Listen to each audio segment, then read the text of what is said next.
क्या व्हाट्सएप की बादशाहत अब टूटने वाली है? क्या एक भारतीय गांव से उठे इंसान ने वो कर दिखाया जो पूरी दुनिया की अरबों डॉलर वाली टेक कंपनियां नहीं कर पाई? दोस्तों, आज की हमारी रिपोर्ट आपके सोचने का तरीका बदल देगी, क्योंकि ये कहानी सिर्फ एक मैसेजिंग ऐप की नहीं है। ये कहानी है भारत की डिजिटल आजादी की। जब भी हम सुनते हैं मेड इन इंडिया तो हमारे दिमाग में क्या आता है? तिरंगा, आत्मनिर्भर भारत, देशभक्ति। लेकिन टॉप 1% लोग जानते हैं कि इसका असली मतलब है डिजिटल संप्रभुता। व्हाट्सएप पर आप जो भी मैसेज करते हैं वो सीधे अमेरिकी सर्वर पर जाता है। आपका डेटा, आपकी प्राइवेसी सब किसी और के हाथों में। लेकिन अरत्ताई नाम पहली बार शायद सुना होगा। यह सिर्फ एक ऐप नहीं, एक पॉलिटिकल स्टेटमेंट है कि भारत अब अपना डेटा और उसकी चाबी खुद अपने पास रखेगा।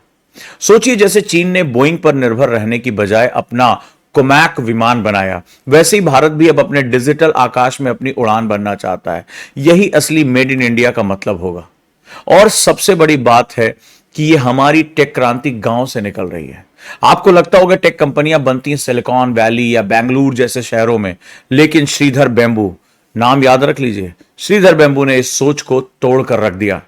जोहो का मुख्यालय कहां है?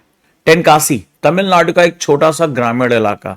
यहां ना कोई मेट्रो सिटी की चमक दमक है, न गगनचुंबी इमारतें हैं, और फिर भी यहीं से जोहो दुनिया की सबसे बड़ी कंपनियों को टक्कर देता है। यह सिर्फ खर्चा बचाने की ट्रिक नहीं है, यह है ब्रेन ड्रेन को रिवर्स करना, ब्रेन ड्रेन को पलट देना। जब गांव के बच्चे शहरों की ओर भागते नौकरी के लिए, तब बेम्बू ने शहर की टेक्नोलॉजी को गांव की ओर खींच लिया। यह वैसा ही जैसे आप खेती बंजर जमीन पर करने की बजाय उर्वर जमीन पर शुरू कर दें। जहां आप लोग भीड़ लगाते हैं, वहां पर आप भागने की बजाय अपने लिए खुद की अलग जगह बनाते हैं। अपनी नींव उस जगह रखिए जहां बाकी लोग देख नहीं रहे। यही है बेम्बू का मास्टर स्ट्रोक। अब हम बात करते हैं अरत्ताई सिर्फ चैटिंग सिस्टम नहीं, पूरा इकोसिस्टम है। ज्यादातर लोग अरत्ताई को व्हाट्सएप का क्लोन समझते हैं, लेकिन असली चाल कुछ और है। व्हाट्सएप आपको सिर्फ चैटिंग देता है, लेकिन अरत्ताई जोहो के पूरे बिजनेस इकोसिस्टम का गेटवे है। आइए इसे कुछ अलग तरीके से समझते हैं।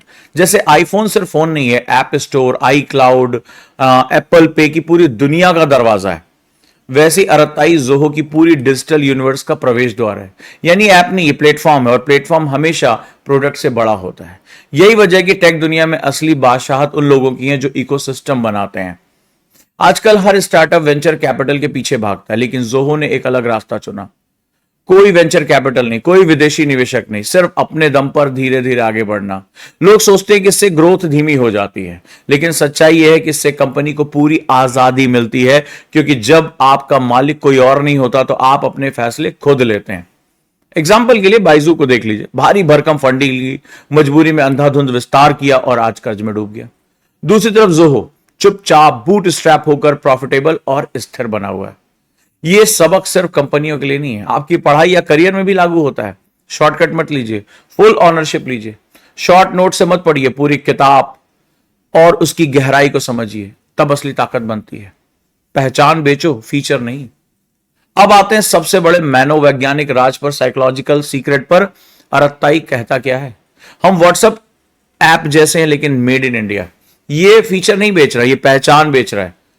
लोग ऐप्स फीचर के लिए नहीं बदलते, लोग बदलते हैं जब उन्हें अपनी पहचान दिखती है। टेस्ला ने गाड़ी नहीं बेची, उसने फ्यूचरिस्टिक, ग्रीन और एक विद्रोही पहचान बेची। अरत्ताई भी यही कर रहा है। ये कह रहा है कि अगर तुम सच्चे भारतीय हो, अगर तुम डिजिटल आजादी चाहते हो, तो तुम्हें अरत्ताई इस्तेमाल करना चाहिए। यह है मास मार्केट का असली स्विच। तो दोस्तों, यह कहानी सिर्फ टेक्नोलॉजी की नहीं है, यह कहानी है भारत की डिजिटल क्रांति की। श्रीधर वेम्बू हमें 5 बड़े सबक सिखाते हैं। पहला, दूसरों की टेक्नोलॉजी पर निर्भर मत रहो, अपनी संप्रभुता खुद बनाओ, अपनी सॉवरेनिटी एस्टैब्लिश करो।